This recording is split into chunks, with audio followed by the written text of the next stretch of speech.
Good morning, students. Welcome to the official channel of Woodbine Modern School. This is your biology class of class 12. It's lecture number 4 of chapter 3 Human Reproduction. So, the topic which we will cover is menstrual cycle.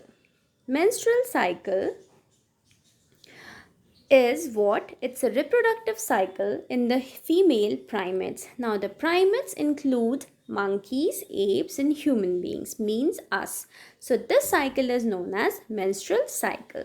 So, this menstrual cycle is occur in primates. So now students, there is also another cycle which is named oestrus cycle, which is named what? Which is named oestrus cycle.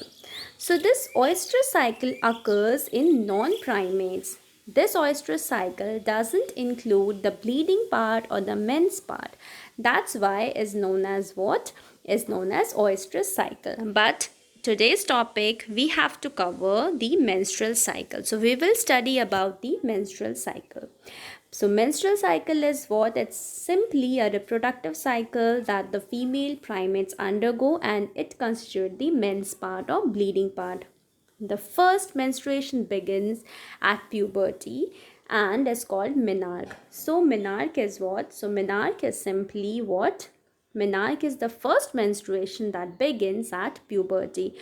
At puberty means what? The puberty is that age where the reproductive system gets activated in the human beings. So human females menstruation duration is approximately 28 to 29 days, and the cycle of events will start from one menstruation till the next one is called menstrual cycle. So the cycle of events starting from one menstruation to the next one is called menstrual cycle, and the duration of menstrual cycle may vary from 28 to 29, and students, it can may also lead to 30 days as well.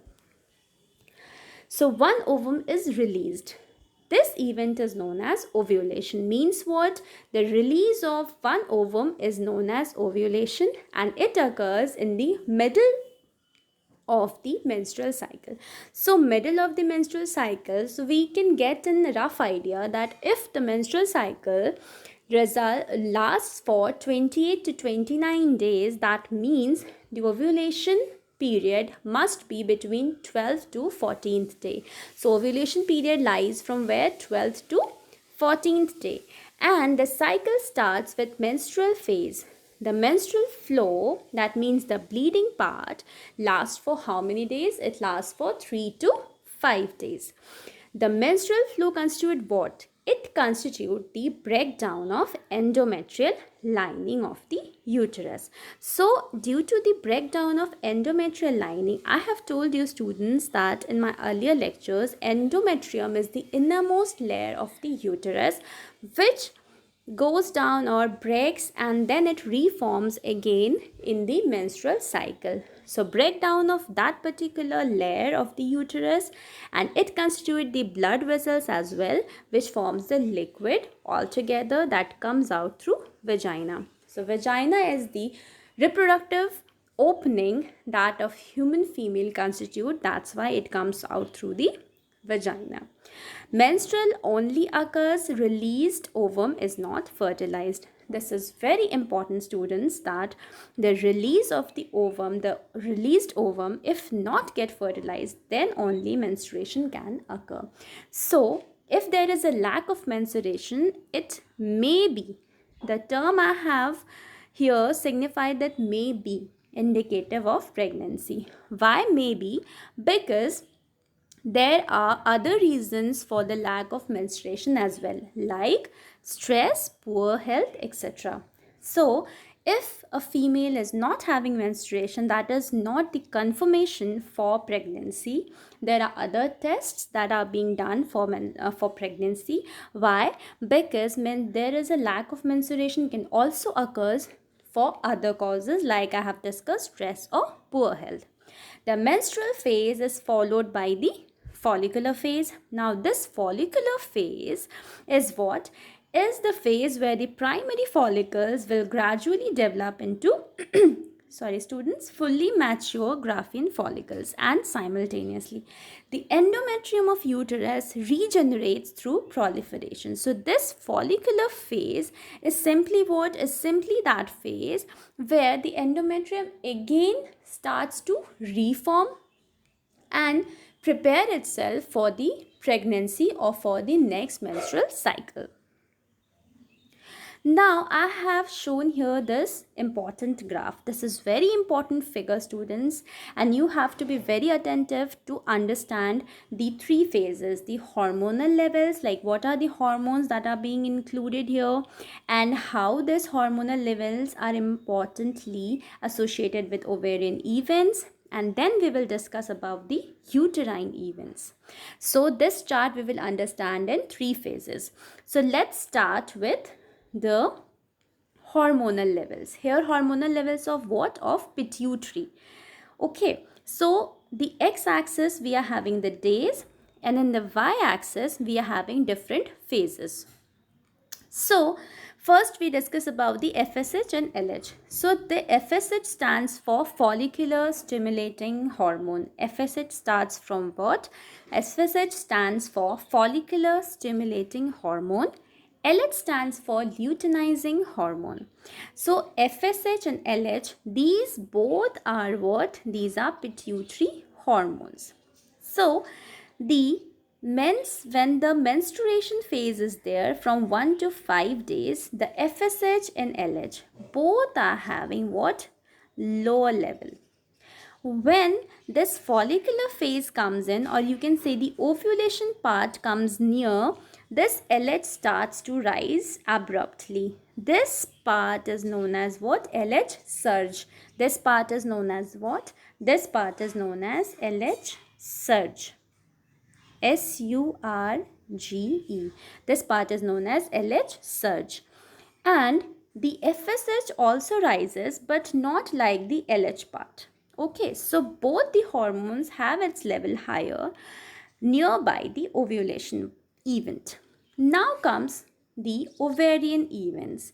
Now how the follicles, which I have discussed earlier in the ovaries section, the follicle starts to mature, and then there is a regression of corpus luteum. So what happens is, at the time of menstruation, the follicles were not present.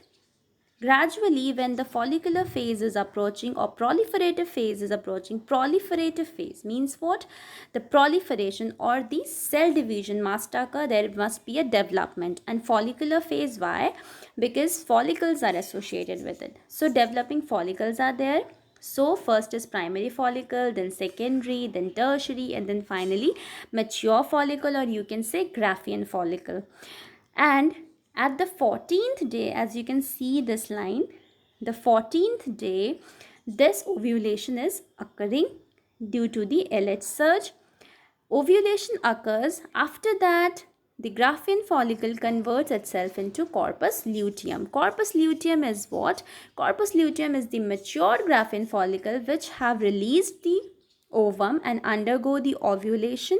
And this corpus luteum is very important. Why? Because if this ovum gets fertilized, this corpus luteum starts to produce what? Progesterone. This secretes what? Progesterone. That's why the ovarian hormone level of progesterone is very high when this corpus luteum is present. So this corpus luteum does what? It increases the hormonal level, or you can say it increases the progesterone level. When this ovulation occurred and the ovum is released and the ovum is not fertilized, means that the ovum does not receive the sperm, then this corpus luteum converts into corpus albicans. This corpus luteum converts into what? Corpus albicans. A-L-B-I-C-A-N-S. Students, if it's not clear with this, I am spelling it again. A-L-B-I-C-A-N-S. That is corpus albicans. So this corpus albicans is produced this is the regression of corpus luteum, and when this albicans is produced, the mens again starts. It means there is a start of the next menstrual cycle. Now when comes to the uterine events. Uterine events, what happens? 1 to 5 days it having the men's phase. After that, 5 to 14 to 15 days it had this follicular phase or proliferative phase. After ovulation, I mean the release of the ovum, the endometrium wall keep on waiting for what? For the fertilization of ovum. If the ovum is fertilized, this wall maintain its position through the corpus luteum as the estrogen is being as the progesterone is being secreted. When this progesterone level starts to drop, the mens starts. So this is all about the menstrual cycle.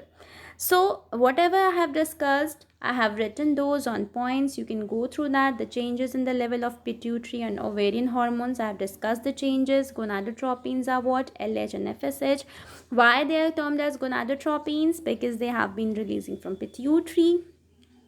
And then LH and FSH, I have told you that they attain its peak through 14th, specifically the LH1, and it's called what? LH surge, and it induces the rupture of Graafian follicle. Due to this LH surge, the Graafian follicle occurs.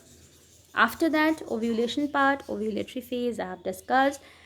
Formation and transformation of corpus luteum, the maintenance of the corpus luteum through progesterone, the necessity, the other events of pregnancy it will lead. Pregnancy of all other events, menstrual cycle stop if pregnancy is enhanced, and if not, then menstruation cycle starts. In human beings, menstrual cycle ceases around what? 50 years of the age, and this is termed as menopause. Students, the approach or the start of menstrual phase is known as menarche. The stop of the menstrual cycle is known as menopause, and it's an indicator. The cyclic menstruation, this is important, students, that the cyclic menstruation, it means the regularity of the menstruation phase is very important for normal reproductive phase. If any human or primate female is not having this proper menstrual cycle of 28 to 29 days, or you can say 30 days, then there must be an indication of some of the abnormality. Thank you, students. This was all about the menstrual cycle and menstrual phase. I will suggest you to have a look at this graph because this is very important, and try and draw at your own. Thank you. We will meet in the next lecture.